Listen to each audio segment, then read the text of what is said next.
There was some violence that I can't even talk about because of who and what, but I can tell you that it was enough to wet my bed every single night. And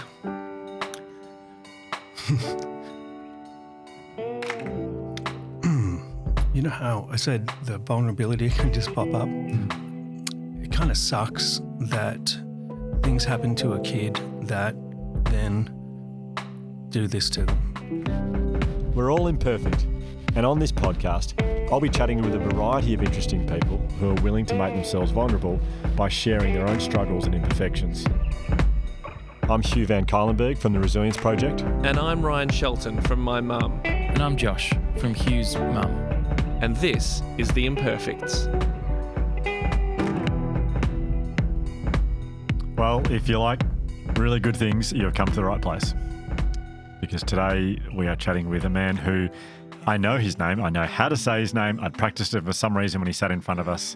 I just felt like I was in the presence of a genius. I got nervous and I just panicked. Yeah. But it's Vincent Fantauzzo. Fantauzzo. Yeah. Oh, did it go wrong? You know how to say it. Yeah, I think it's Fantauzzo, yeah. It is, absolutely. I'd practiced it. One of Australia's great artists, painters, and lovely guy. So interesting. It was so nice to meet him. Extraordinary man. So in preparation for the interview, I listened to the book. His story is just incredible. Which, listening to it, read by Richard Roxburgh, what an experience. Oh, yeah. Yeah. Yeah, absolutely. Yeah. Yeah. But he spoke about so many incredible things, like really, honestly, beautifully and tragically about a very traumatic childhood. Yeah. There was dyslexia, discussions about dyslexia. Well, dyslexia is something we haven't spoken about on this podcast. Yeah. And it's to actually hear someone talk about how much of a challenge it is. It's a really good thing for us all to listen to. But also, I mean, I found it, we all did, so fascinating because what Vincent really became famous for is his portrait of Heath Ledger that he did that won the People's Choice Award at the Archibald. You've probably seen it. It's the painting of Heath Ledger where there's three versions of Heath. But the story that Vincent tells about the painting of that painting is just incredible. Like such an amazing insight into that time. Yeah. It's a great app. Yeah. If we do say so ourselves. Well, he's great, sorry, I should say. He's great. It's a great app. And actually, the whole podcast is fantastic. Like, there's many episodes. It's wonderful. The Imperfects. You should check it out. We'll put links to all episodes in the show notes. Just check out the 200-ish links in the show notes, yeah. Yeah, and a lot of chat about neurodiversity as well, which I obviously found very interesting. And I actually thought I often will share a story and anecdote before we start an episode, but I always preface it by saying this will be no more than 2 minutes. And then everyone laughs and says that's ridiculous. It'll go for much longer. It always does. This will actually go for 2 minutes, this one. Okay. But it's so relevant. It's so relevant. Watching the clock. It's so relevant to today's episode. As most people probably know, we are parenting an autistic child, and just had a lovely moment in our house the other day with two things that relate to this episode, or two themes that relate to it. I'm going to give them, we've put a lot of work into protecting the identity of our kids in this, and so I'm going to give them fake namesticks. It's the only way I know how to tell the story. And you might be thinking, oh, the gender gives it away. I might have switched the genders. You don't know. Yeah. So I'm going to call my kids here Archie and Michaela. Okay, cool. Yep. Michaela Beautiful was, names. Thank you. Lovely. Michaela was... So it's not Archie and Michaela? Yeah, I'm positive. Okay. The names I just made. The names you made up are not the ones that I made up. Yeah, okay. Yeah. So Michaela was doing a drawing the other day, doing a drawing of a scene that incidentally unfolded at her kinder. And she was drawing away, and I said to her, "My gosh, you are so artistic." And she went, "No, I'm not. That's Archie." And I went, "What? What? What do you mean?" Artistic. Yeah. And she goes, "Yes, I know you said that." Because we've been talking about autism a lot. We want to have the language in our house. We're talking about our brains. I'm talking about my ADHD brain. Yes. And we're talking about Archie's autistic brain. And she just went, "No, I'm not. That's Archie." That is hilarious. Yeah, we're now looking at getting some assessments done for Michaela as well, because we've had some challenges. And in that conversation, we've just been explaining to her that we will find out what type of brain she has. And she said, "I think I already know." And I said, "Oh, what is it?" And she said, "Well, I think they'll find that I'm autistic and artistic." I love it. Which made me think of today's guest because it turns out he is both those things. He's an autist. Yeah, he's an autist. Can I just, you've finished that anecdote on exactly 2 minutes. There you go. Wow. Well, he is Finally. at last. He really, Vincent, really had that aura of just, we're in the presence of a genius, and he was fascinating. And even when the mic stopped, he didn't stop. He kept going, and regardless, with some of the most extraordinary stories I've ever heard in my life. But the book is called Unveiled, and I did have a bone to pick with Vincent, but I didn't get a chance. But when we went on our family holiday, we invited Mum and Dad on our family holiday because we wanted to hang out with Mum and Dad, but we also wanted we were hoping Mum and Dad could do a lot of the heavy lifting with looking after the kids, so Penny and I could get some time together. Dad would not put his bloody book down, and he kept disappearing. Yeah. And I go to Mum, "Where's Dad?" She goes, "Oh, he's hiding, reading a book he's got." And it's Vincent's book. So, Oh, wow. yeah, it's a wonderful book, and he's a wonderful, wonderful man. Yeah. And also, like, just bonus fact, which has no real effect or impact on the interview, but husband of Asher Keddie. Who is the subject of one of his Archibald People's Choice Award paintings with his beautiful painting Love Face. Who, Archibald, is actually the extended name of Hugh's fake son. Yeah. It's incredible how it all connects. Archibald. Archibald. Yeah, Archibald. Yeah. Anyway, let's get to it. This is Vincent. We hope you enjoy.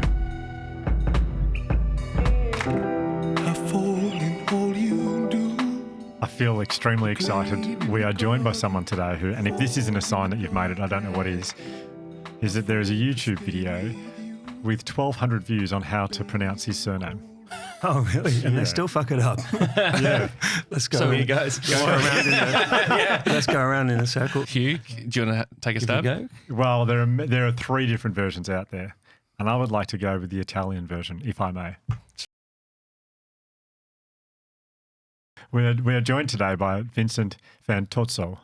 Phone a friend. Okay. Phone an Italian friend. Okay, let me just go with let me just go with the flow then, rather than trying to be. Yeah. Okay, we're joined today. This is the least like going with the flow than I've ever seen. Just let it flow. Reading off a laptop. Okay, I'm eagerly awaiting Hugh's second. We are attempt. joined today by Vincent Fantauzzo.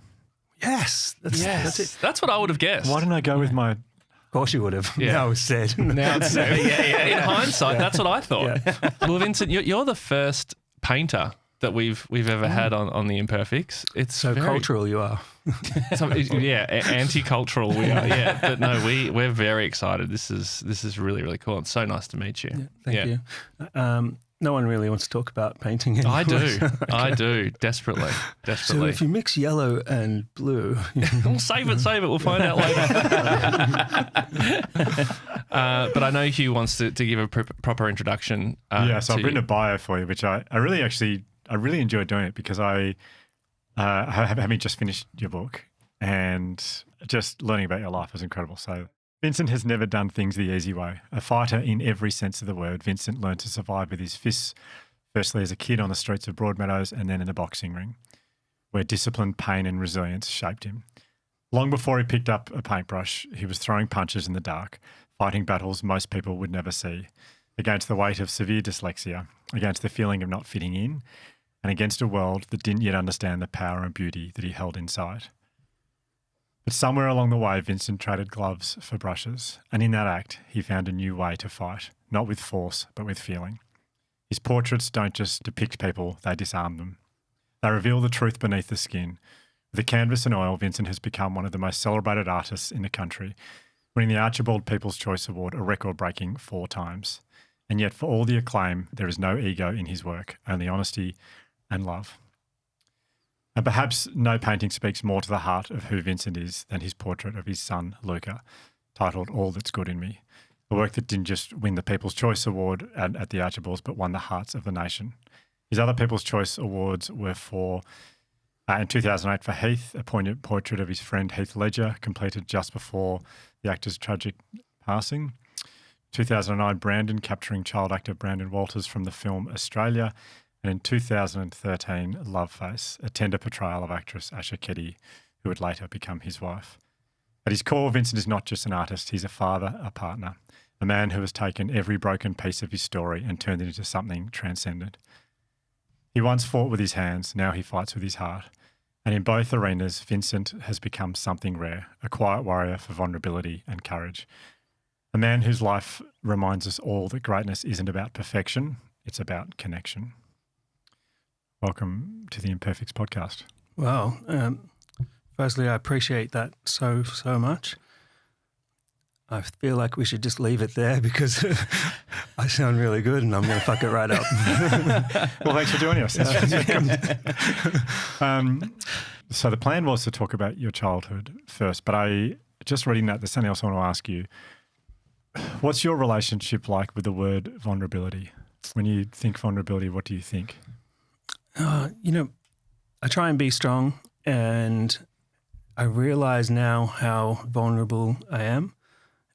I feel like sharing vulnerability helps people, but I also feel like some things I realize now are so sensitive that I haven't dealt with, that when I talk about them, the vulnerability is very strong. I think it's helped people I know understand maybe my reaction and choices, and even my kids or Asha.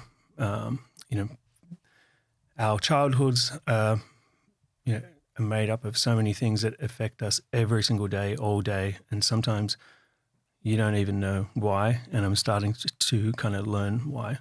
Mm. Reading about your childhood, I was heartbroken by how vulnerable you were in so many situations, but then blown away by how you dealt with that. But then I also look at the person you are now, and the paintings you're able to do must come from a place of, like, you must be very vulnerable to be able to make the connections with the people you paint. There must be a level of vulnerability there, which is like a strength.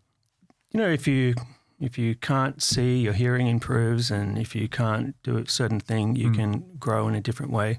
And I think not being able to read and write, feeling very insecure and wanting to learn desperately, I started to learn through conversation.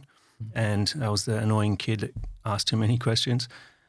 I love people, and I love meeting people and learning about them. It's not just words, it's people's energy. I feel energy a lot. Like, even thinking about it, my hair will stand up. Well, we were chatting about this. We went over for coffee as I was getting coffees. Sorry you weren't invited. Yeah. No, but I saw Vincent as he was walking in, and he came over to the cafe, and it was one of the first things you mentioned to me is like, my energy is a thing that you were picking up on, and we were talking about how like that can be like a strength, but also it can kind of if it's a bad energy, like I said, you have. Yeah. No. It was one of the first things he was like, oh, no, which? Yeah. No, I thought, I might be wrong, but I felt like a very funny but calming energy. On that, do you think, because you're someone who paint portraits of people, and so in doing that, you're obviously naturally a very curious person about other people. Are you comfortable in this environment where we're talking about you? Like, is that something that you're comfortable doing? It's the only thing that was wrong in the bio was the ego thing. I love it. No, I don't really. I feel awkward, but I feel privileged and humbled, but I also feel kind of obligated that sharing stories and then seeing the impact that it has on people and maybe helps them, especially as an artist, it's hard to impact people just through paintings. And now I've had a chance through the book and podcasts and things to be vulnerable, and we all kind of go on the journey together. So Josh and I grew up in Bourne. Those of you who don't know Where Bourne, is that? It's eastern suburbs, very leafy, very safe. It's a dry area. Sheltered. Very sheltered. Yeah. Ryan grew up in Brighton. Main streets of Brighton. Yeah. So, and where all the Range Rovers go to die. Yes. I feel like Josh and I were officially the least feared boys in Bourne. and Ryan was, I'm going to guess, the least feared boy in Brighton. You don't know a thing about me, bro. You were the most feared kid in Broadmeadows. Your childhood, I mean, it was, I had to stop when I was reading it because I just felt so scared for this child. Could you talk us a little bit through your childhood? Yeah. Before I start that, I feel like, you know, people can grow up in a place like I did. On paper, it's all of those things. But I know, you know, I have a lot of friends from Brighton, you know, and I have friends from leafy suburbs, and sometimes they can go through just as powerful and complicated situations. It could be that, you know, their executive dad doesn't give a fuck about them. Their marks aren't good enough. They're gay and they can't tell their parents.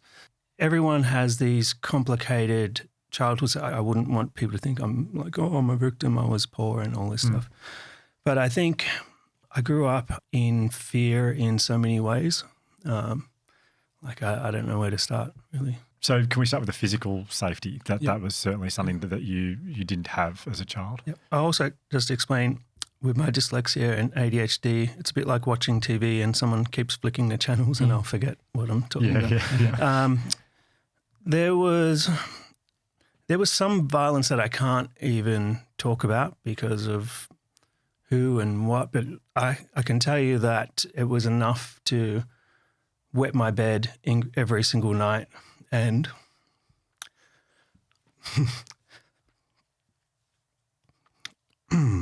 you know how I said the vulnerability can just pop up, and I don't mind talking about things, but some things, you know, it's it kind of sucks that things happen to a kid that then do this to them. Even now, like most nights, I'll go to bed with a smile on my face, dancing on bed with my kids and dressing up and doing silly stuff, and I'll wake up happy as well. But then Asha will wake me up because I'm screaming and kicking in my sleep or crying, or, you know.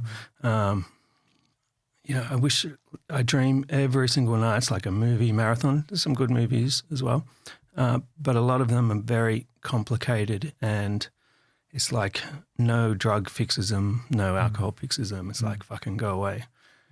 And so I don't know if that gives you an idea. That's the part that people don't see. Then there's the streets where, you know, you can't go to the milk bar without getting to a fight. I had to fight pretty much every single day. And as I got older, that included, you know, bats and bars and knives, and even got to guns. And I was never a bully, but I would bash myself in the face and make myself bleed when I'm going to fight someone, you know, and I'll just make them think I'm a fucking crazy dog. And I fought like that, but then I'd go home and cry because, you know, I didn't want to be that. It's really, really heartbreaking. I'm trying to even imagine that. How old were you when this is happening, when you're fighting every day? I started, you know, like 7 or 8. You go down the street and there's a bunch of kids and you're fighting, but they're scuffles, you know. I always knew what situation would go so far. Those situations you might get a black eye. When I got a bit older, there would be groups coming down. I'd get phone calls in my house, people ask for me and threaten my life. And I'm like, that's, you know, my 14-year-old worries about, Dad, I'm going to be late for soccer. And, you know, I was fearing for my life in cases. And what was frustrating was I wasn't looking for trouble and I wasn't starting trouble. But I think because of things that were out of my control, abuse-wise, were happening to me outside, I wouldn't take anything like, I don't care, I'm going to fucking get a bottle and stick it over your head and pull a picket off a fence, and I'm not taking shit outside where I can defend myself. It's like my past is a movie that I've watched, and I'm so different now. And your siblings, where are you in the are you brother, sister, me, sister, brother? Right, so right in the middle. Yep. Yeah. Okay. In the book, there's a heartbreaking mentioning of repeated sexual abuse that you suffered as a kid. Mm. And in the context of what we've been talking about, that is appalling in itself and awful. But the idea of having to handle that alone as a child just completely breaks my heart. And I guess I wanted to ask you, what does that do to you when you have to try and take on that stuff alone? Yeah, it's something I've thought about a lot. And again, it's one of those things that, you know, a lot of people have this same story. And since the book, I've heard a lot of people share their own experience. They kept this secret. They're in their 50s or 60s or 70s. One guy that was 84 years old Oh my gosh. came up bawling his eyes out after the book talk, and he was with his wife, and she said in 65 years of marriage, she hadn't seen him cry once. Oh my gosh. And that's like, you know, hits you really hard.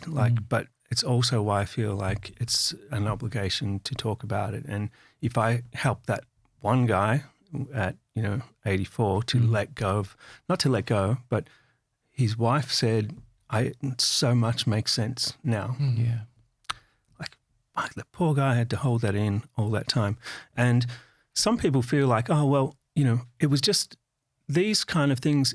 It could be one moment for 10 minutes and that's enough. It doesn't matter if it went on for 5 years or it happened once, and they'd be like, oh, well, I don't want to tell people that every moment of my life after that 10 minutes, every single day, when I had my first girlfriend, when I lost my virginity, or when someone, tries to pick me up or says something complimentary, or, it's staying their life forever. And you can't underestimate what their feelings are.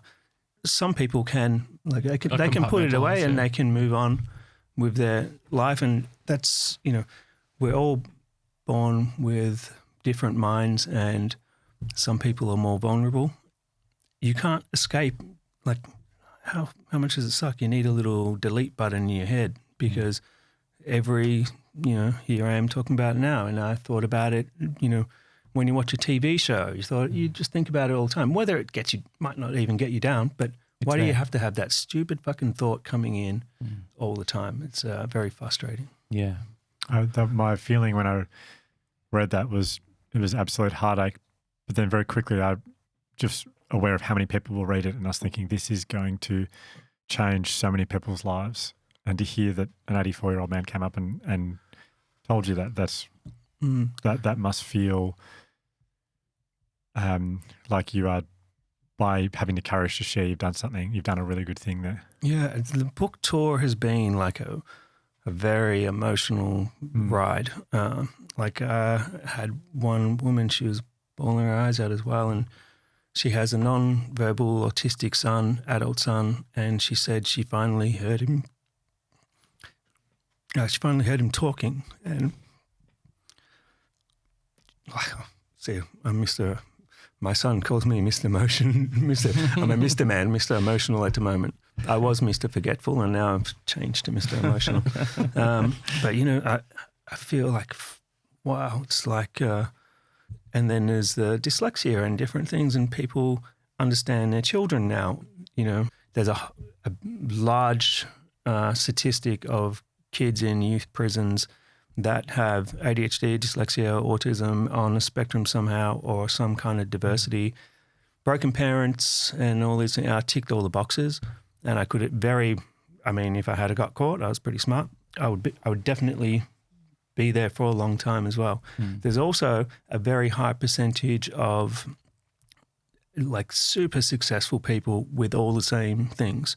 They're entrepreneurs, Richard Branson and Steven Spielberg, and there's Tom Cruise. But then there's the sports people that are incredible minds, really strong. There's musicians, creative people, engineers, so I feel like if there's more awareness, then there's a chance when you come to the fork in the road that you might get a better shot, or even just, you get so low on self-confidence. So if, confidence in a young person is everything, and if you can get them confident about something positive. I got confident at one point about I was good at being bad, and yeah, good one. Yeah, that was great how you smacked him in the head with a pole. And then you want to do it again to impress these people, or, you're a class clown, which I think is actually not a bad thing. But, whatever is giving you confidence, then I had boxing and then I had art. And, I feel a bit guilty sometimes saying, I find I'm lucky I have a talent. But there's always something in these young people and adults that, it might be dealing with people and empathy. It might be, could be the engineering. There's a lot of problem solving. Like I want to put it out there for people to know that it's actually a gift. It's just a matter of, how do you use it? Yeah. With the fighting, you're more often than not, almost every single time, standing up for someone. You hated seeing people getting bullied more than anything. And that triggered something in you. In school, I would be in a special class. I was undiagnosed at that time. There's also, Undiagnosed dyslexia, you mean? Spectrum, autism, I got a whole bunch of good stuff, but I now know that it is good stuff. I didn't at the time, so I was in a special class. Me, the kid with Tourette's, the kid in the wheelchair, the blind kid, the deaf kid, and I'd go out at lunchtime, and this particular kid still emails me now.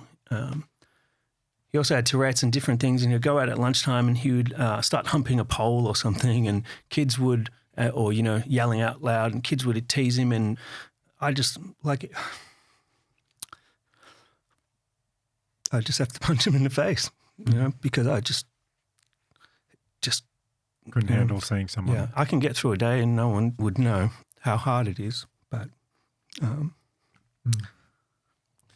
then, when you can't defend yourself verbally, or, you're doing terrible in class and you want to get kicked out of class. If you're in a class where you can't even read what's on the board, when it comes to your, the class is going around reading a book and it comes to your turn and how bad it's going to be, you do something silly or funny and you get kicked out of class, and I'm like, oh, fuck, that was good.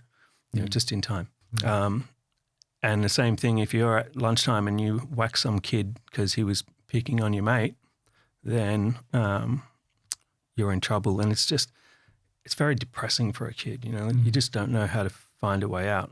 Yeah. Like I would meet people's parents and I'd just sweat thinking they're going to know I'm dumb, because that's what you feel like. If you don't want to talk about it, obviously that's totally fine. But as Hugh just mentioned, as a kid, a relentless determination to stand up for people who are being bullied or picked on. I wondered if you've ever thought about it, that you as a kid at home were being bullied and picked on physically. Was there no one there was no one to defend you in that situation? No, and that's part of the frustration now is, how do you get through, and again, I don't want to sound like some sook because I'm happy with who I am, but, how do you get through the whole of schooling? I didn't pass not one class, didn't even get a mark, didn't hand an assignment in because I didn't know how, never wrote anything that would make any sense. And you get through school and no one says anything, and at home, my mum was a single mum with 5 kids, mostly the 4 kids at home, and she slept on the couch for 15 years, and, we'd have the sheriffs knocking on the door and all this we'd had no money.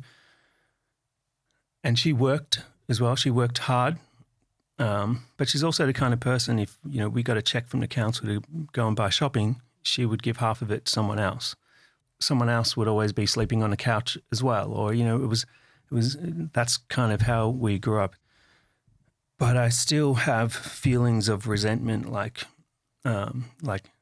did you know that was happening? The sexual abuse. Yep.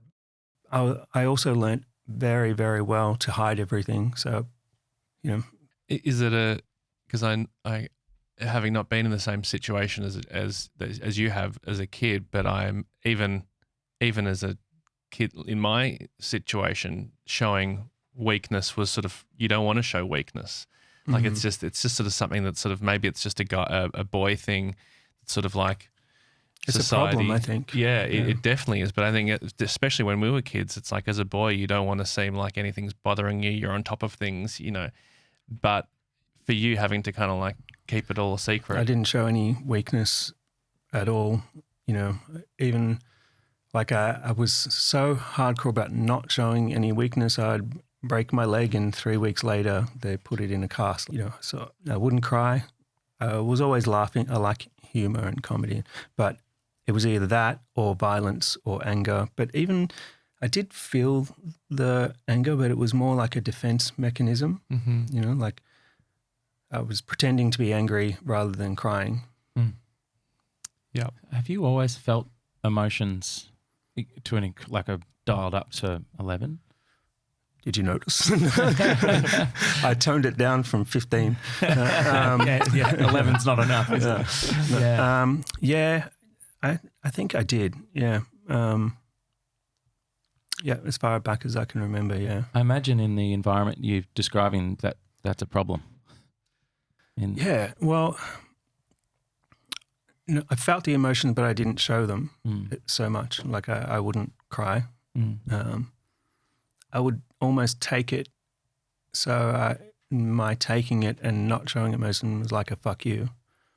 So your fighting skills on the streets, you ended up pursuing. So you became a boxer, and had the incredible privilege of being coached by Jack Rennie. Is that right? Yeah. Yep. So what was it that made you think, right, I'm going to do this in a more safer environment or a professional environment or a riding my bike past his gym actually, and I saw, you know, it's like a house, and I heard people running up and down the driveway and skipping, and I just randomly went in to have a look, and I was doing taekwondo.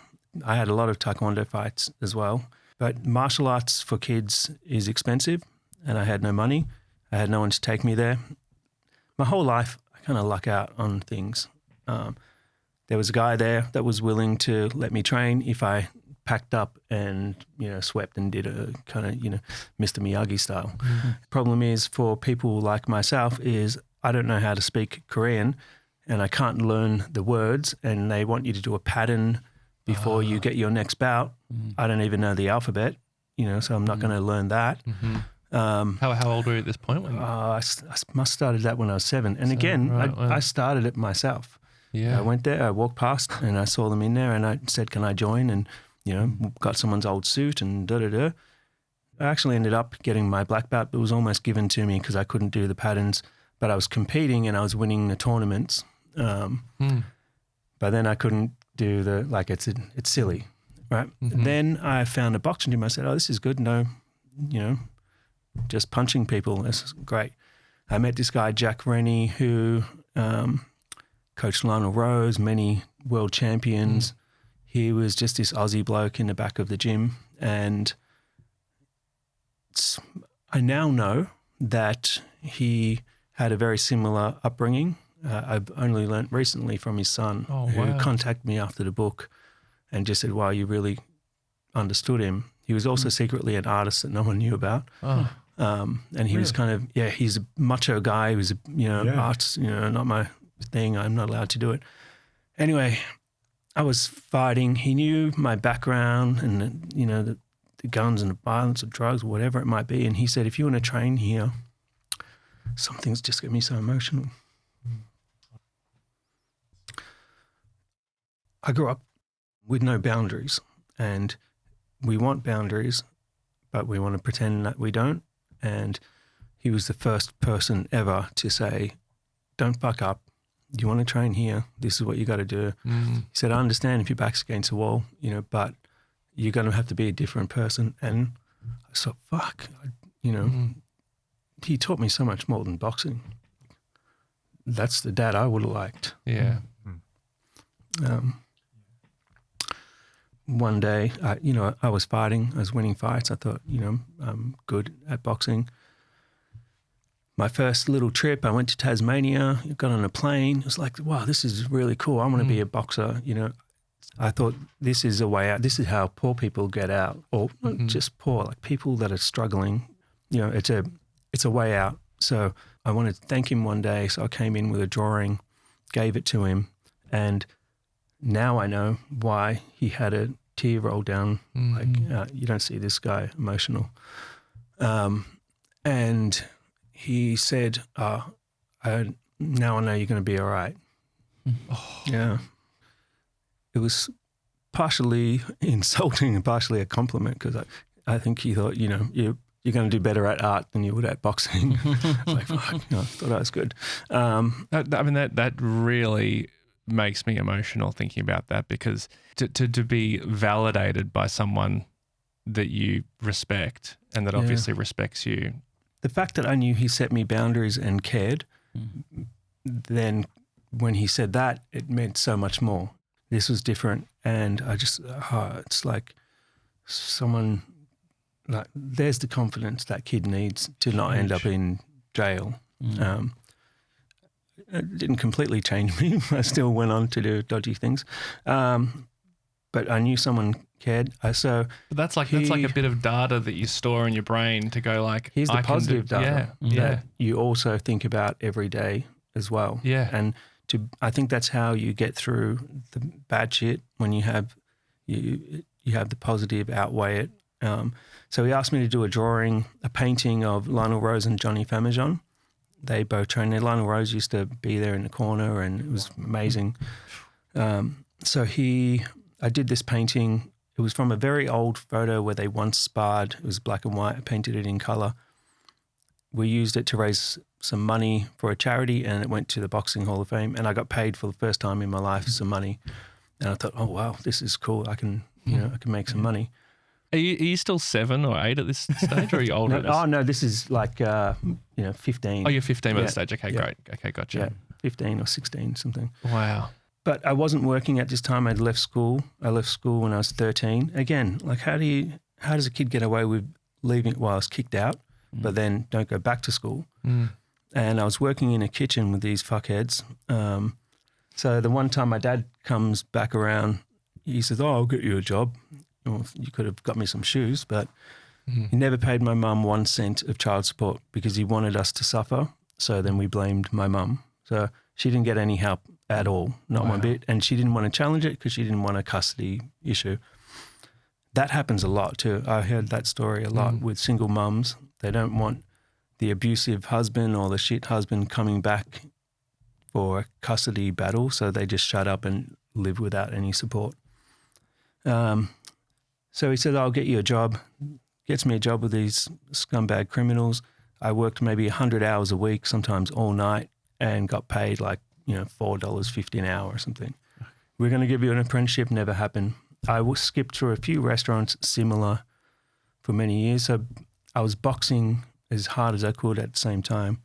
And, then I get someone like Jack, and I'm like, oh, good people. There's good people there. I think it would be important for us, for people to hear what your relationship with your dad was like, and perhaps what you would have liked it to be like. There wasn't much of a relationship. Yeah. I chased a relationship. He never read a book. He never went to the park. He never rode a bike. He never kicked a ball. He didn't do anything. And I didn't know that was normal until I started seeing other people doing it with their kids. And I was so jealous. And I thought to myself as a little kid, I'm going to find what he's passionate about and I'll try and jump in there and do that. He was good at cooking. And so I would just follow him around, try and help, try and get involved. There were key moments that were so disappointing. I thought, I got to stop trying, because trying is breaking me. Yeah. Because every time you try and it doesn't work, then you get rejected again. Like I would send him a long message and it's his birthday or something, and I'd get a thanks, or it was my birthday. He was obviously reminded by someone else, and he would say happy birthday. And I'm like, well, that's fucking nice, isn't it? I had all these boxing fights and sporting events, didn't turn up to one. And I started to think, fuck, why am I not good enough? Yeah. Then I didn't do drugs because I was into sports.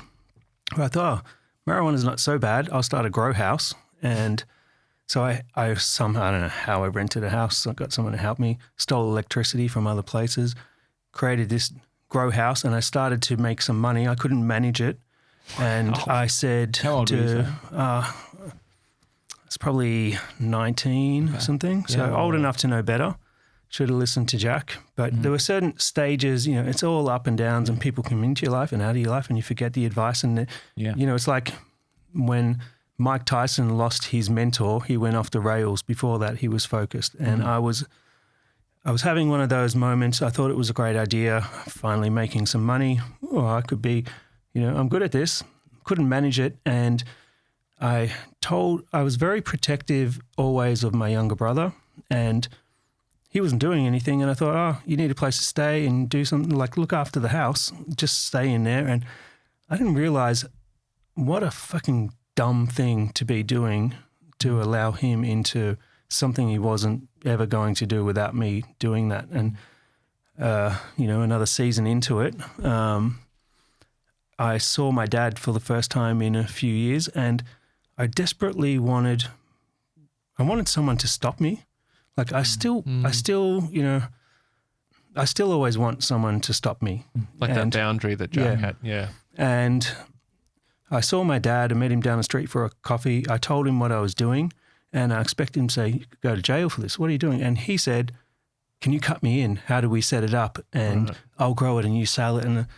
And you know, it just crushed me. And I'm like, fuck, like this is, well, he was the guy that taught me how to shoplift. And part of me would assume, obviously wrongly, but part of me would assume that you would be happy that he approved of the thing you were doing. Yeah, well, I may have if I wasn't fighting that I wanted to do better. Right, You know? yeah. But I know a lot of people that I was friends with would say, "Oh, that's cool. Yeah, you're like a mafia family now." You know, I wanted him to say, "Don't." And then I realized at that point what I'd done to my brother, and I still don't forgive myself, and I'm still sorry to him. I ended it right then. The one time he was meant to take me fishing my whole life, we went, I don't know what it was, from a swimming club or something. There was a father-son weekend in a caravan park, and he came. I don't know how that happened. I was probably 10, and we were staying in a caravan park, but you had to stay in a tent. Whoever wins the fishing competition gets to stay in the caravan. So he said, and some people were kind of funny, but he said, everyone went fishing, and he said, "Let's go down to the trout farm and we'll buy the fish and then we'll rub them in the dirt and we'll win." And we did it, and I just wanted to go fishing. Yeah. You know, every time I did something successful, I'd tell him about it. Or, you know, I win the Archibald People's Choice, nothing. Or, you know, he loved alphas. I become ambassador for Alpha. I go and pick him up, and, you know, I just felt like he was jealous. In terms of Alfa Romeo, you became the ambassador for that car. Oh, whoa. Yeah, so then I become an ambassador for Ducati, and, you know, he had Ducati pitches, he couldn't afford one. I'm an ambassador. I'm designing a bike for them. Nothing. And then I just start to get disappointed. Yeah. So when... Is it hard not to blame yourself?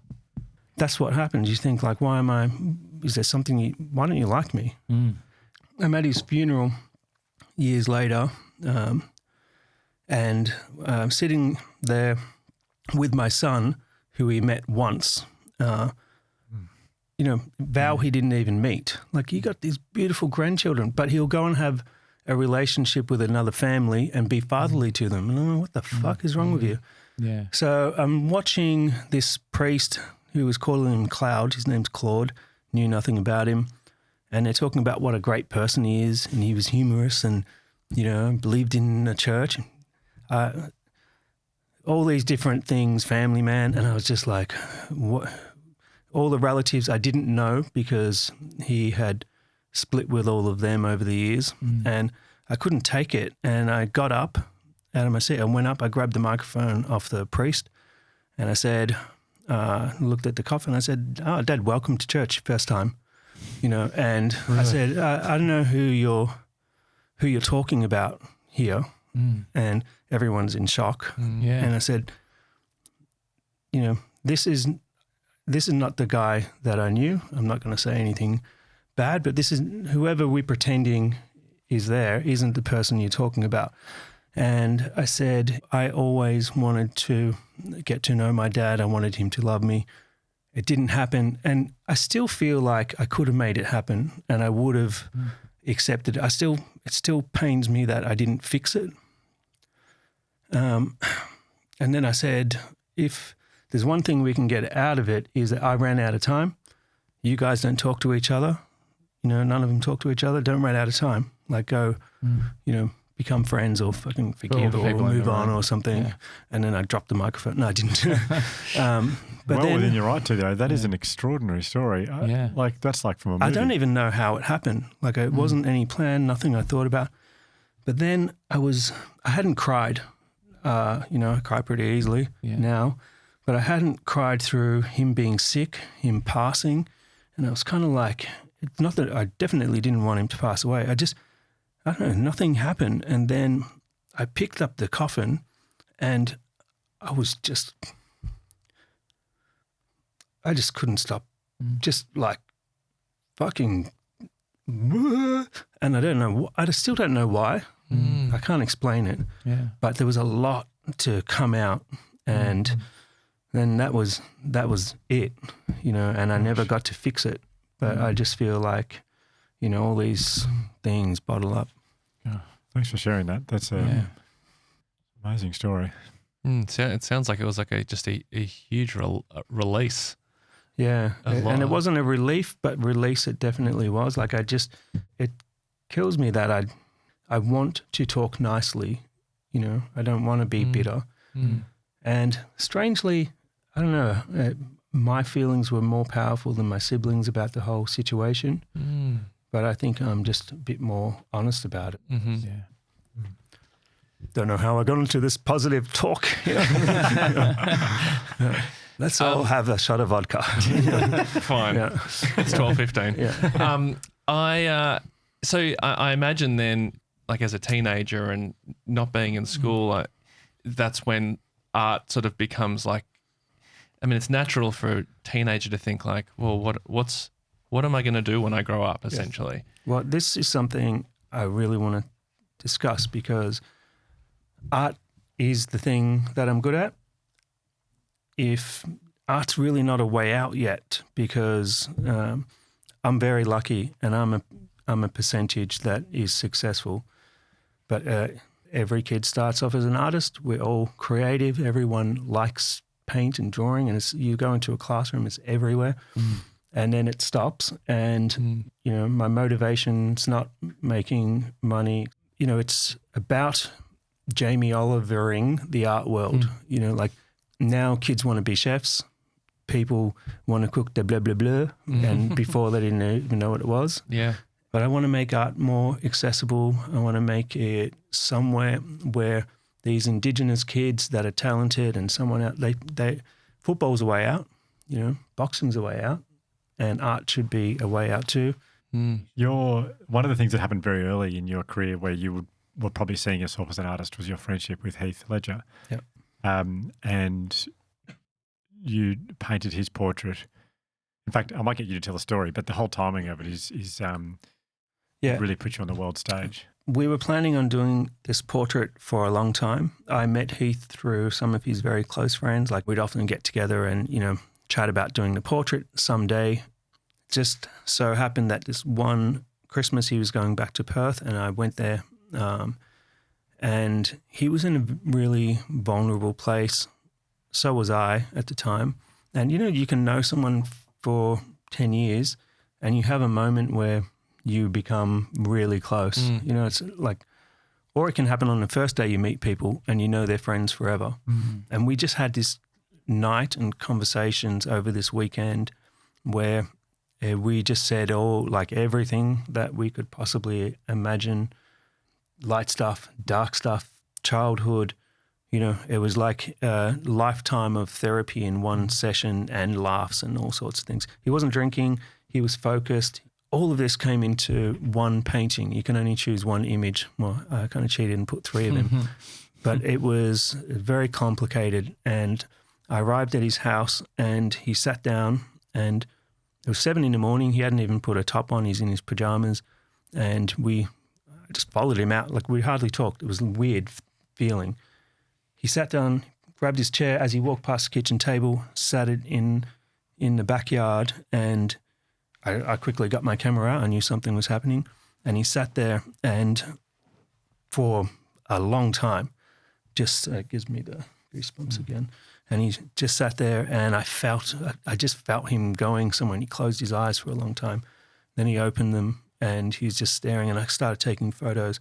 This lasted a long time. Then he got up, and he walked around himself a little bit, like analyzing himself and looking. And then he started screaming, like, like you feel it coming from his gut, and he's like bursting and spit's coming out his mouth.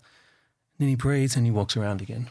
And then he paces around, and he looks at himself, and he starts laughing in his ear, whispered something, can't hear it, and then screaming again. And then he was standing right in front of himself where I can't take a photo. He didn't care. Like, it was this, I wish I had filmed it, because it was the most powerful show I've ever seen. Oh my God. And then it ended, and that was the painting. It kind of, he did it, but it was a collaboration building up, and that's why. And he knew he was doing this for the purpose of you. Yeah, he wanted to show, like, he wanted to give it everything. Wow. And that's the thing I'd like to show people. And it doesn't, that's amazing.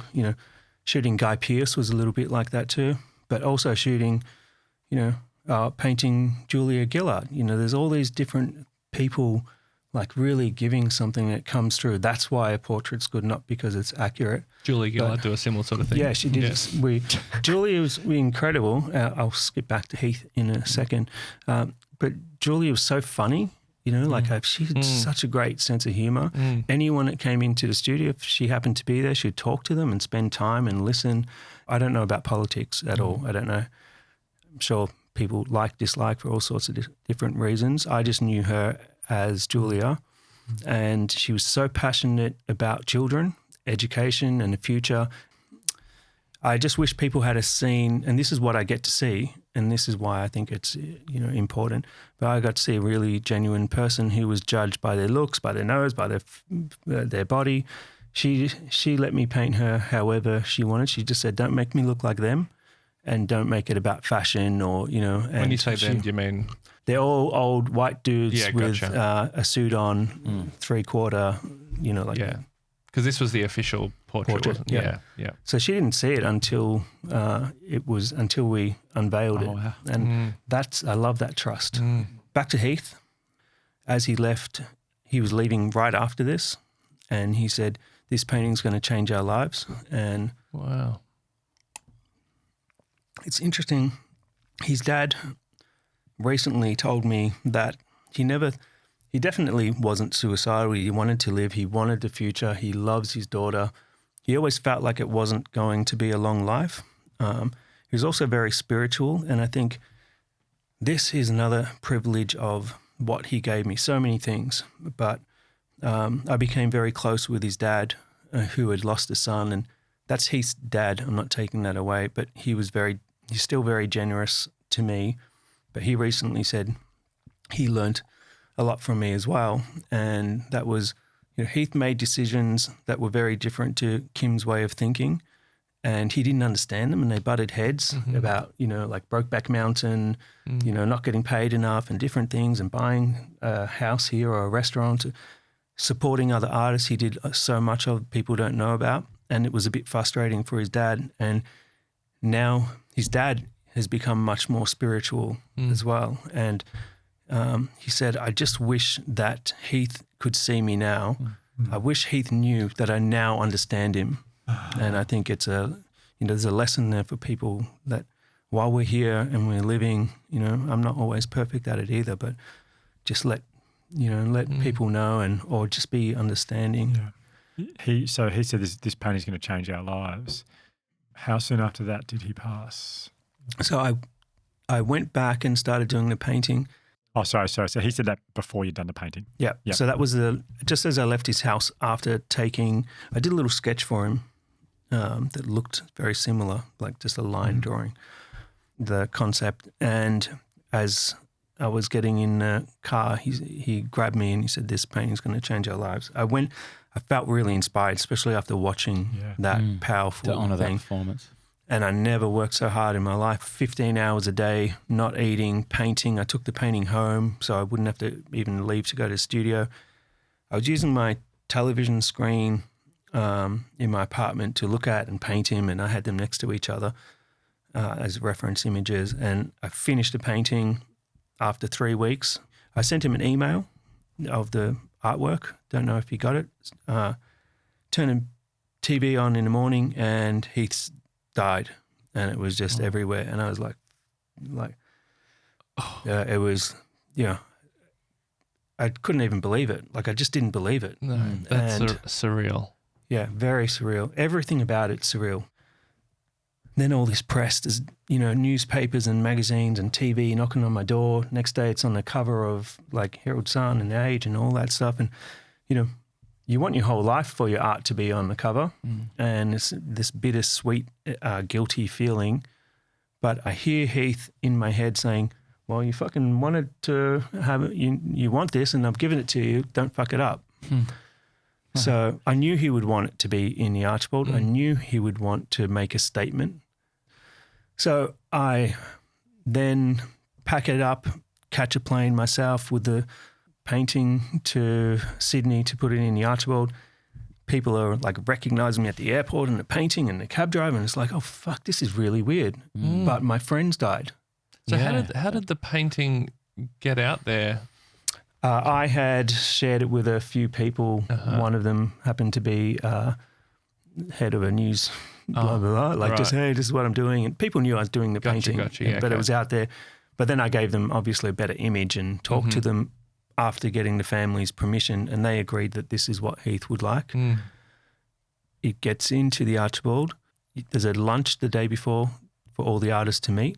Edmund Capon, who was the head of the gallery at the time, takes me aside into his office, pours me a vodka. Thank you, I like those. We have a couple of shots and he says, "Congratulations, you're going to win the Archibald." And I was like, oh, wow, fuck. Like, it gets even more painful and good at the same time. I feel sick, but I feel like, Heath's sitting next to me and we're doing this. Then he said, "Make sure you're there in the morning because you have to be there. You see where your painting is hanging as well." So my painting's hanging there, which that's where the winner will hang. I saw them move the painting. So I go to the art gallery in the morning and my painting's moved. And then they do the announcement and Dale Catherine Barden wins. Great painting, amazing artist. I'm happy for her. And then I'm like, oh, and for the first time in Archibald history, there's a runner-up prize and it's Vincent Fantauzzo. And then they have all this, all the cameras. They still use me for all the press. There's a dinner you have in the evening for the winners. I'm invited to that one. First time someone extra is invited. So thing is, I did have a chip on my shoulder. I was upset. Edmund said, "Don't worry, you'll get it next time, mate." Anyway, didn't. But I don't want to sound like, I'm not. I am so grateful for what the Archibald Prize has given me, because there's other people who say, "Well, you're lucky, and I am, and I appreciate it, and I think it's a great prize." Gives all this stuff. I was annoyed about it. That just to step back a sec, because that's a real, like, that whole experience is obviously the different, like, extreme ends of the spectrum in terms of like highs and lows, more or less. Like, that's a real mix of emotions. He said it was because the sponsors felt uncomfortable or that they might be looked at as cashing in on his passing. But I mean, but it's such a. I have no proof of this, by the way. No, but you've just lost one of your very close friends, and he is the painting that you're then taking to the Archibald, and this is like, as an artist, you don't get many. This is the biggest moment of your life, possibly. Yeah. It changes lives to win the Archibald and so forever. You're juggling these two things. It's so complex. I just can't even imagine like how you manage those emotions. yeah, my head's blowing up. And then I win the People's Choice by quite a bit, I think. And it was, that was Heath and me and the circumstances, and I get that. But, that was a massive deal. So then I go back to Heath's family and spent a lot of time with Sally, and I wanted to give the painting to Sally, and she said, I feel guilty having the painting. I want people I want to share the painting with people, and it to be somewhere where someone can go, people that appreciate him can go, they're not going to a grave, they're going to a piece of art in a gallery, and that's beautiful. So we together donated the painting to New South Wales Art Gallery. Annoyingly, the painting has never been hung. It's in the basement of the art gallery. I appreciate the gallery, but can you either give it back to them or hang it? I also understand a gallery has thousands and thousands of pictures and they can't show them all. I understand all that. That's fine. I'll buy it back from you. There's a new director at the art gallery, if you're listening. Let's make a deal. I'll give you Asha, and you give me Heath. The painting. Because at the moment she's staring at me all the time. In that process, are you able to, with all that stuff going on, were you then, or have you since been able to properly grieve losing such a special person in your life? I have, because I often, here, I have a tattoo here that Heath had, and that reminds me every day to be grateful, to be all the things that he was passionate about. And, more gifts just keep coming, Heath's sister's my friend, and his parents have been so nice to me. I feel like I have, they're not my family, but, Kim's not a father, he's not a brother, he's not a friend, he's just something else, I just feel like we've both learnt so much from each other. I can call him to, I had a divorce and he was so diplomatic and made me see sense, and I had other, he gave me advice financially, and I didn't listen. So Heath's death, I wondered if it brought up anything for you around your own mortality. I know as a child you wrote a suicide note and that no one picked up or no one found, which was almost the most heartbreaking part. Yep. My handwriting may have had something to, no, they would have, yeah. Yeah. The little picture I drew would have made sense. Yeah. So, and then there was again when you were in your teens, you wrote another note because the world was too much for you on two occasions and it swallowed you up in a way that you couldn't handle anymore. I just wonder, when you think about, when you reflect on that person, that child, that teenager, how you feel now, where your life is now, knowing the many experiences, the many colourful experiences you've had in your life, and the joys, the ups, the downs. When you look back on that child or that teenager who felt that way, how do you feel? It's the reason that drives me to want to do the art thing, to want to talk about the book and to go places that are very difficult, because I know that kid is still there and I wish I could help them. And you know how who's doing the mental health thing with the schools? Hugh. Yes, yeah. So like that, say for, the dental van comes to your school, or my son, I didn't know, had a problem with his eyes. The eye van came and, where's the learning diversity, the dyslexia, ADHD, autism, all this, where's that van? And then if the van comes, they can tell all the other kids that these kids aren't dumb, or they might be different, but so is this amazing sports person, so is this musician, so is this, you're lucky, you're all going to want to be like them, because without those different people, we wouldn't even have electricity. They're the people that ultimately innovate and change the world. Yeah. But then you get tested, and one, it's hard for the kids in a private school because of the embarrassment and the parents and all this stuff.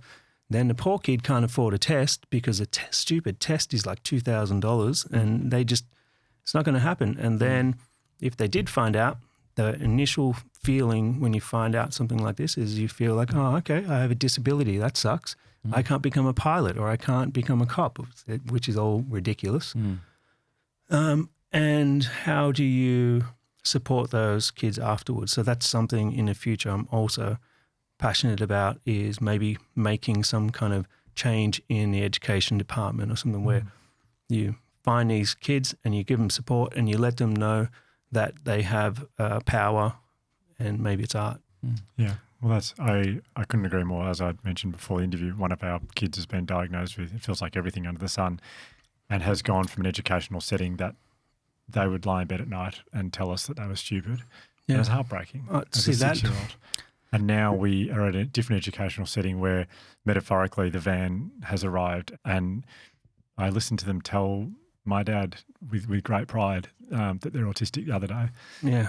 See, this breaks my heart. This is just fucking kills me that this kid's lying in bed could, they hate themselves, The feeling of thinking you're stupid and you can never be like anyone else there's some very incredible autistic people, like game changers, the most honest and interesting people, truthful and passionate, and they feel everything and show everything, and and it's all different, like dyslexia and there's so many different, it's so broad, and ADHD is a problem because a lot of people say, oh, everyone has ADHD, I have ADHD. When you got it, you really know, and being a parent of someone that ticked all the boxes, how I said I failed everything my whole life? The only time I got full marks is when I got tested. It's like, fuck, this is good. I got 100%. And guess what else I got? Anyway, this is good. I always tell people congratulations because you got one of the magical ones. It's true. It's like, we've got to support these people because they're what makes the world interesting and better. And, Just to change tact a little bit, earlier we discussed the sexual abuse. I wondered what it was like telling your wife, Asha, about that for the first time. That must have been an incredibly difficult moment. What was that like? How did that come about? It's one of those things where I made a decision when I was young to just keep this to myself because I didn't want to be defined by it. Yeah. I still don't want to be defined by it. It's like someone in the public eye gets cancer and all of a sudden they have to be a face for cancer or something, or it could be whatever happens, And I had this incredible ghostwriter that I was working with. It was therapy. The good thing about it is having therapy every day, but I was getting paid for it, which was a bonus. Because it would have cost great arrangement. With my life, it would have cost a fortune. Anyway, Craig Henderson, incredible guy. He's so different to me, whole different life. And he just listened without judgment, and I felt that I didn't have judgment. So I told him all the stuff that we even didn't put in the book, and I felt so trusted there that I could speak openly. And it just came out one day, and I was so shocked even that it came out, and it had a very strong impact on him as well. And I went home that night and I looked like I'd been hit by a truck. Never spoken in my life, and now I had. And Asher asked me what had happened, and then I think once I said it once, it was very difficult, but I said it again, and she cares so much, and I think it hit her even more than it was hitting me. And I think it just it made her, again, it brought us a lot closer, and I think it made her understand, made her very angry, and it also made her understand a lot about me. Like I don't think I'm difficult to live with, but I am very passionate and I'm very protective of our kids, and I fight hard for them, and I think that's how it came about. Yeah. And then I wasn't sure if I told Craig, but I wasn't sure if we were going to keep it in the book. Yeah. and we discussed it a lot. And I think that's why, I just feel it's important to, just, maybe like it has opened the doors for people to feel like, if you're constantly sweeping things under, you're just not being true to yourself. There's the truth part, is that kind of thing. I think one of the absolute tragedies of something like that, I think sexual abuse, is that I can't help but think of how alone this young child is when it happens, and then it forces people to carry it alone for the rest of their lives often. People blame themselves in all sorts of ways. That loneliness continues. It's, if you don't talk about it, then you have a fucked up time for the rest of your life, no one understands that the chaos going on in your head in a certain moment, and that's any type of abuse, and it can be verbal abuse, emotional abuse, control. There's a lot of different ways to abuse someone, and I think if you don't talk about it, and it doesn't have to be with a therapist, could be with one of your mates, you don't have to tell the whole world like I did. I think you just have to tell someone, especially the people close to you, so they get you. They don't have to help you. Yeah. They just have to understand. Well, I think far from being defined by it, I think it's just a gift that you've given to a lot of people. Yeah. But your passion for people is just off the charts. I was wondering how you navigated becoming a father, given your own experience of from, I hope you don't mind me saying, but an abusive father, and then collecting, and maybe not collecting, but finding father figures along the way. How did you navigate becoming a father, and then also what do you want for your kids out of you?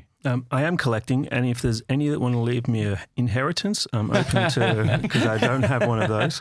I was really nervous, so nervous. I remember calling up Matt Moran, like, oh, fuck, Matt, what am I going to do? And Matt Moran, for those who don't know, he's the famous chef and your very good friend. So I was kind of hoping for a girl, because I thought, how am I going to be a role model to a boy?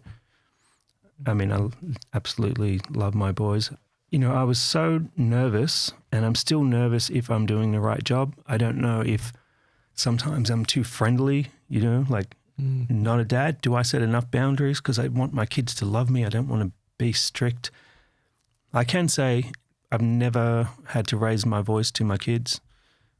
Definitely not my hand. I don't, we discuss things and we talk about things, and I really believe in the cycle ending.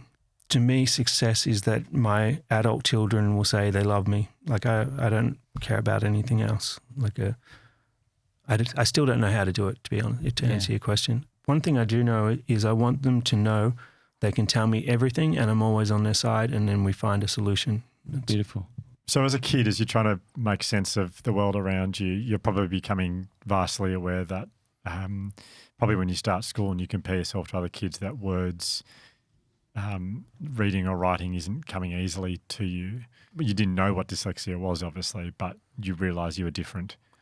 I didn't know for a long time. It might have helped how I became good at drawing, painting, because I had to start recognising things as shapes, and I became quite good at it. So I can't read out loud, but if I get a text, I just look at the whole thing as a paragraph and I know what it says. It's very strange. So I can read very fast. Oh, really? Yeah, but not word for word, but I know exactly, that's John, and he said he's going to be late for the, and I just looked at it as a picture. So that's cool. Yeah. Replying to it, I use voice to text. But as a kid, I had to go for my learner's permit 4 times, 5 times maybe, until I figured out you could go with a friend and I can cheat off them. And you just become a liar. And so now you're stupid and you're a liar and you're a fake. And then you develop imposter syndrome for your whole life. Now I think it's different, and it's the reason why the bus has to come to the school, because it's devastatingly lonely and embarrassing. It was then. I think it can be different now, because kids can say, well, I can't read or write, or if that's their weakness, might be maths, could be memory. But if you need to get that chair through that door and you think it doesn't fit, I know exactly how it's going to fit. You can solve problems, and you can, in an emergency, I'm calm. There's different things you can do that other people can't. Yeah. But at the time, I had no idea. I just thought, until uni, when I had to face, but I just thought it was stupid. Yeah.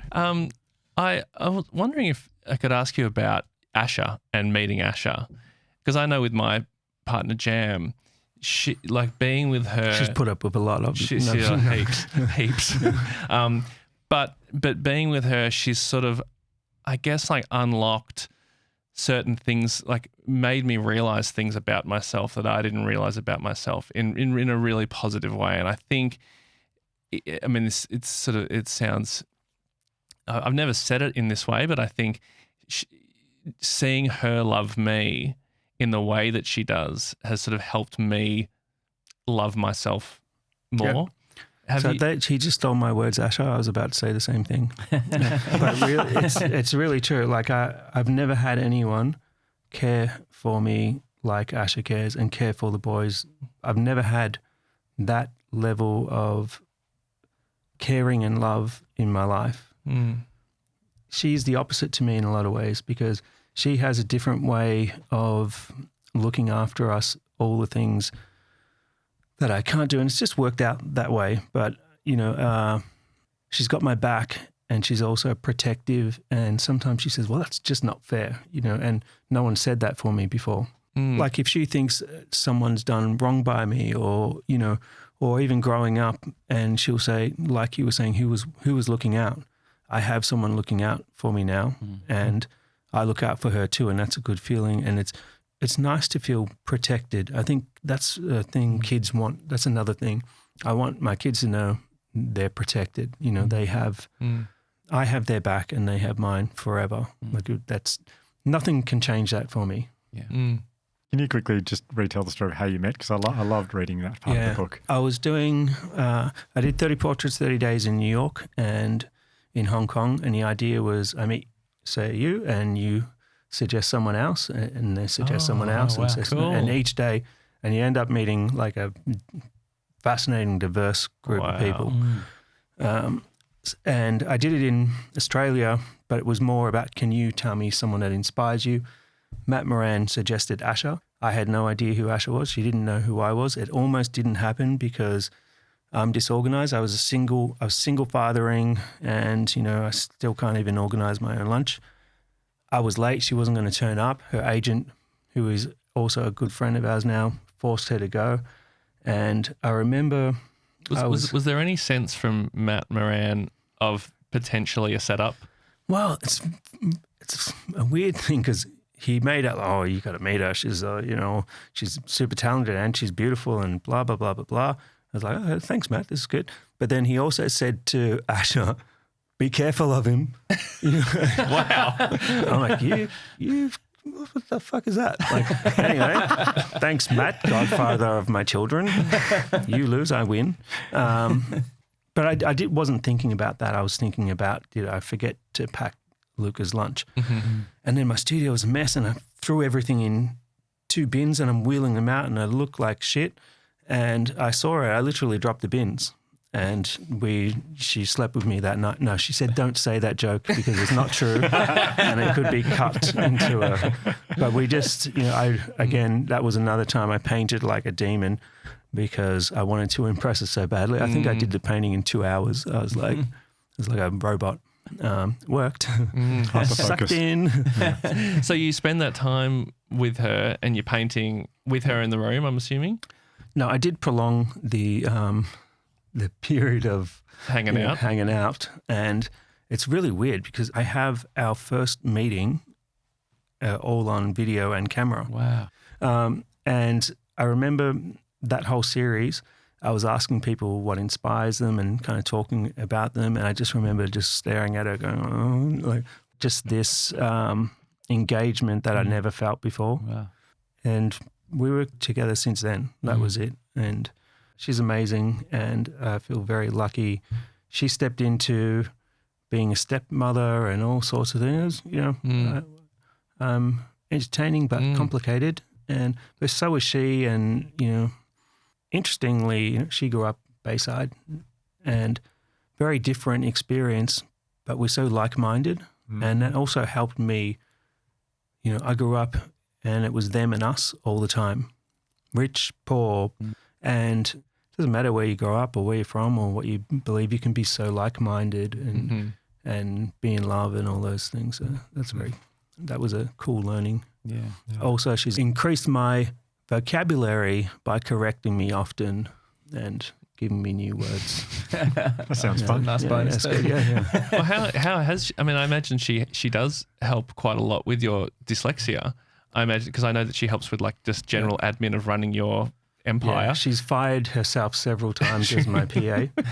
But this is a normal day for me. So I'm flying to Sydney to do something for the night. I drive myself to the airport, get on the plane, do my thing in Sydney, drive back, forget I parked the car in the airport, catch an Uber home, realise my car's not in the driveway, go back to the airport, realise my keys are in Sydney in a jacket I left there. And, this kind of stuff is daily. Yeah. I forget everyone's name. I know everyone says this, but it's a next level of not knowing. I don't know the alphabet, don't know the months of the year, don't know my kids' dates of birth, don't know half my relatives' names. I miss, everything. I'm always late. I just completely forget. And people think you're absent-minded, and I'm the opposite. It kills me. I feel so embarrassed and so disappointed with myself. This is a hard thing daily to deal with. And I feel like I offend people. And, I wrote my book and I forgot to mention some of my good mates in the book, not because they weren't such a big part of my life. And then they read the book and I could see that I hurt their feelings. And that hurt me so bad because they're so important. And I know everyone says, oh, you can't include everyone. No, this is just like, I went from that story to that story, and there's stuff I wanted to talk about today and I've forgotten about it. And, it just kills me. It's the one thing that I hate to disappoint people I care about. And for the people that have the same condition as me, for the people around them, it's almost like we need a T-shirt. Like, I'm sorry, I'm going to forget shit. But I feel for the partners, but even more so for those people, because once I felt stupid, now I feel like I'm letting people down. That's something that's hard to deal with. Yeah. Is it hard to allow yourself some compassion, like there? Because I have a lot of good in my life, I feel like I can't create one more thing with an excuse for why I'm doing it. People say, get a diary. You forget the diary. Put your keys in one place every day. Forgot that. That place. Get a Apple blah, blah, blah, and then the battery goes flat because you forget to, like, it's just doesn't stop. Like, it's it's very difficult, but I would say it's, at least it's entertaining somewhat, It is. It's fun. It reminds me of like, so my partner Jam, she has ADHD and she lives like phone wise, she lives on 3%. It's like as far as battery goes. Yes. Like she's like, it's always. Why is it? Phone's about to die all the time. And so years ago, early days before we knew she had ADHD, and but I noticed this, and so as a present, I got her like an extra phone battery. Like she lost that and forgot to charge it. Forgot to charge that, and so I was like, got it for her. I said, "Oh, your phone's run out. Just use the thing." She's like, "Well, I haven't charged that either." So I was like, "Oh shit, what do we do about this?" And it's so hard because it comes so naturally to you, and to Asher is so organised. Another thing for parents or partners with someone that's it's fucking hard word as well, is don't try and improve what they're never going to be good at, because that crushes their confidence, especially kids. Like, if it's writing that's a problem, they won't ever be good at that. Doesn't mean they can't write a book. I did. You just have to find a different way. Take the pressure off and find the good stuff, If it's sports, let them concentrate on sport. If it's music, throw the music. You only have to be good at a couple of things in life and people forgive you for the rest. Yeah. Good advice. Yeah. Well, it's been an extraordinary, it feels like an extraordinary privilege to have spent time with you today. It really does. Same. I feel like as we were half of this conversation, I found myself just thinking, I cannot believe we get to speak to someone like this. Yeah. You are. See, the Asher, I'm special. No, A lot of messages to Asher.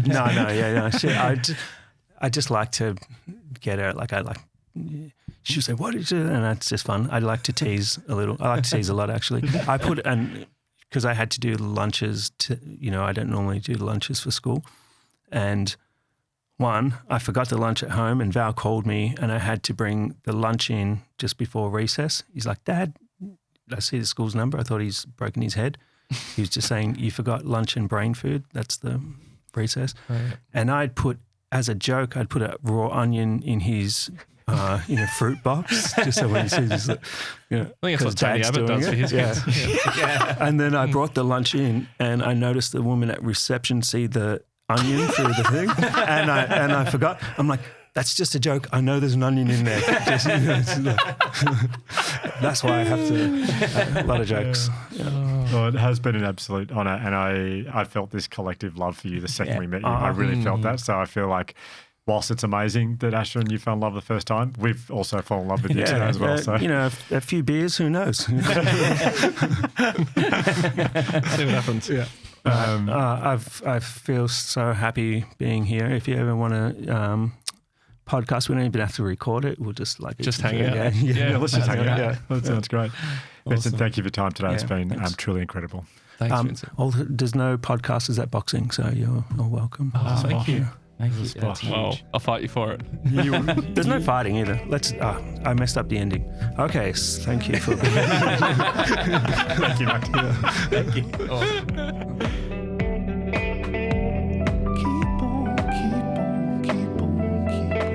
Well, huge thank you to Vincent Fantauzzo. What a lovely man. Such an experience. Those stories were obviously, never heard anything like it. Yeah. I think what I would like to do at some point is get a list of all the guests we've ever had and just circle those who are neurodiverse.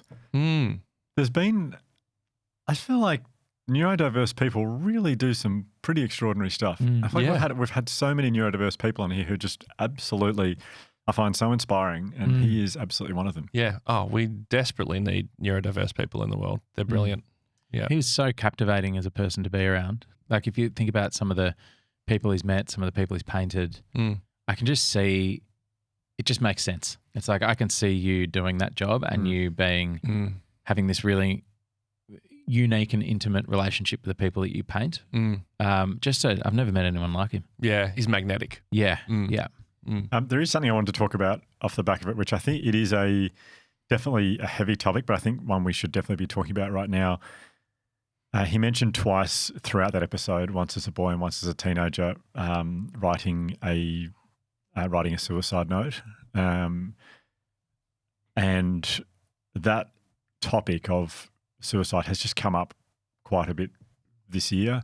The thing that's really I speak of here is the really tragic passings of both the Selwood twins, the footballers, and Troy Selwood, and then back, I think it was in May, his twin brother a couple months later, Adam Selwood, as well. And it's just, I actually remember looking at the photo of the Selwood family at Troy's funeral, and I remember just looking at Adam and thinking, I can't even begin to imagine what he is going through. I mean, the whole family, for some reason, I was quite captivated by his twin, and then to have this happen a few months ago, it's just so devastating. And I just wanted to talk a bit about that. A lot of people reach out to me around that time asking, what do you think we should be doing, or what should men be doing? And what I've heard a lot of, I don't disagree with. I've heard a lot of people saying, if something doesn't feel right, go and see a doctor, go and see a GP about going to see a psychologist. And I don't disagree with that, but I do feel like it's just a stretch. It's a really big stretch for people and I'm speaking about men here because of we had Vincent and also the Selwood twins. But I can also add some weight to that. I've been recently doing some work with a group called Breakthrough in South Australia who are very much in this space. And I was reading stats that it's the number one cause of death for people between age 25 and 44 in Australia. And there are 9 people a day in Australia who die of suicide. And 7 out of those 9 are men. Okay. Yeah. Yeah. So, I mean, it's a awful statistic. And this is just some things I think for any men listening or anyone listening to this who is having these type of thoughts. It's just some things that I think you might be able to do which aren't as hard as calling up and calling a doctor and sitting down with someone you don't know or your local GP who you do know and saying things aren't right and to see a psychologist. I just want to talk about the power of, call it whatever you want, writing stuff down, like journaling I'm probably talking about here, but even just getting a pen and paper and writing down what's in your head and getting it out of your head. I feel like that is the first step towards some type of heading in the right direction. I feel like you can grab a notepad, just a blank piece of paper, a journal, whatever you want, and just write down what you're thinking, write down how you feel. And no one has to see this. This is just getting it out of your head onto paper. It gives you a little bit of separation. It makes you feel like it's not totally, you can observe it a little bit more, if that makes sense, rather than this is who I am. But write it down. And once you've written it down, then have a think to yourself, who is someone that I love and I trust that I could maybe share my thoughts and feelings with? I'll give the example of, it's a very poignant example, but it's an AFL footballer who I did a lot of work with a few years ago. And I have permission to share this story. Charlie Dixon, as some of you might remember, who played football for Port Adelaide Football Club, one of the biggest and scariest looking men in the AFL. And I remember I would fly across to Adelaide a fair bit to work for the Port Adelaide Football Club, and Charlie and I would catch up a lot, and he was dealing with a really severe depression. Like we're talking, he would sit in the car before training and just cry, and then he would go to training and no one would know, and then he'd get back in the car and he'd cry again. And I remember saying to him once over coffee, so who are you confiding in here? Which of your friends do you confide in? He said, I haven't told anyone. And I said, do you mind me asking why not? And he said, well, my job is to be like very tough and very hard, so I don't want to show them that weakness. And I said, if one of your teammates here said to you, I'm struggling with depression, would you think that's weak? And he said, I would think it's the very opposite. And he then committed soon after that to write a letter to his teammates to tell them about his depression and what he was going through, but also to thank them for the role they have played in getting him through his darkest days. And I was in the room when he read that out. It took him about 6 months, but 6 months later I was in the room when he read it out.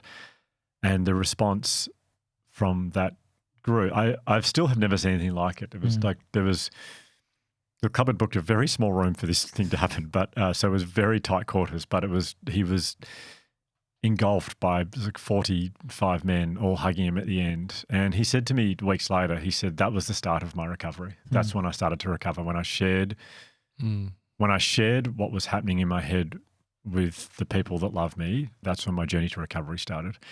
And so I'm not saying to anyone out there who's struggling, find a group of 45 men and stand up in front of them and read it out. But it did start for Charlie with getting it out of his head. That's where it started, getting it onto paper. And then the next step was, who's someone that I can share it with? It turned out Charlie's blessed is in a situation with 45 workmates who all love him. And the other thing that happens there, when you do openly send a message to the world that you are not coping, like Charlie did, the world responds to that, and the world will wrap its arm around you and will support you and give the support you need. And that's exactly what I saw happen to Charlie. And to me, it starts with getting it out of your head onto paper.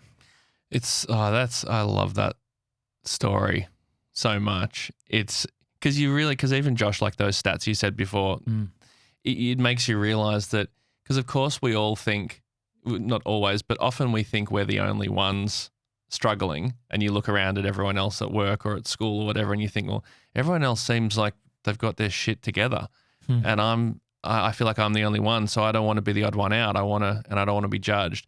But based off those stats, particularly with men, you can almost assume that someone else is struggling, maybe not to the same extent, but maybe more. But you're definitely not alone, and those stats kind of suggest that that's probably always true. Yeah. And it's only when you voice it and you say something, then it gives other people the opportunity to then say, oh yeah, I'm the same. Having that kind of courage to be the first one, like to be the Charlie Dixon of the group, that takes courage. But God, what can happen afterwards is life-changing. Yeah.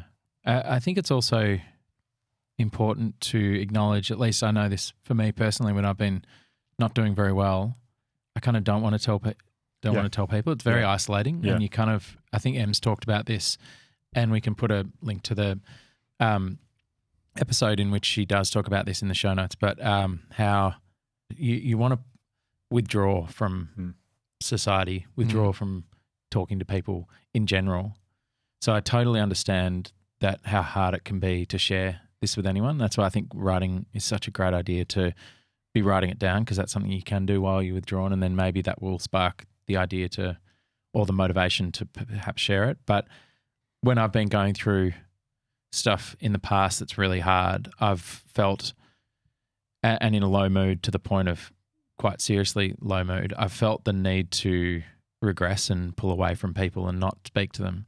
But if I think of all the things I've done to get out of that situation, having a genuine connection with another human being, even if it's not, it doesn't have to be sitting down and talking through all the things you've gone through, but and what you're thinking, because your friend is probably not qualified to have that discussion, but just acknowledging what you're going through and then being able to connect with that person on a level that you don't feel like you're hiding anymore, for me is the single most important thing to start turning things around.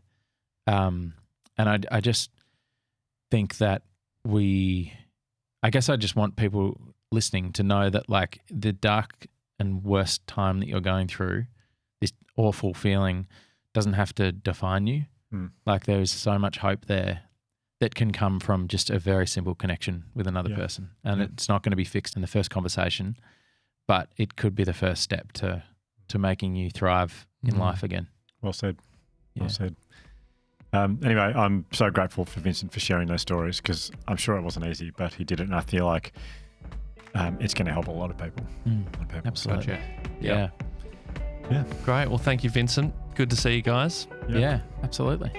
See you next time. See you next time On we the do this. Imperfects. Remember, all the episodes will link to. Yes. Yeah. Because fantastic podcast. Yeah. Wonderful. Yeah, they're all 200. There's not a dud. There is a couple. I disagree. I disagree. I'm going all in on 100% perfection. Ironically. See you guys. Thanks, everyone. If you enjoyed this episode, you'll love the Vulnerability Mail. It's a weekly newsletter that helps you remain imperfect. Each week, we'll send you one vulnerable question inspired by the current episode to help you unpack your own imperfect life. Subscribe at www.theimperfects.com.au.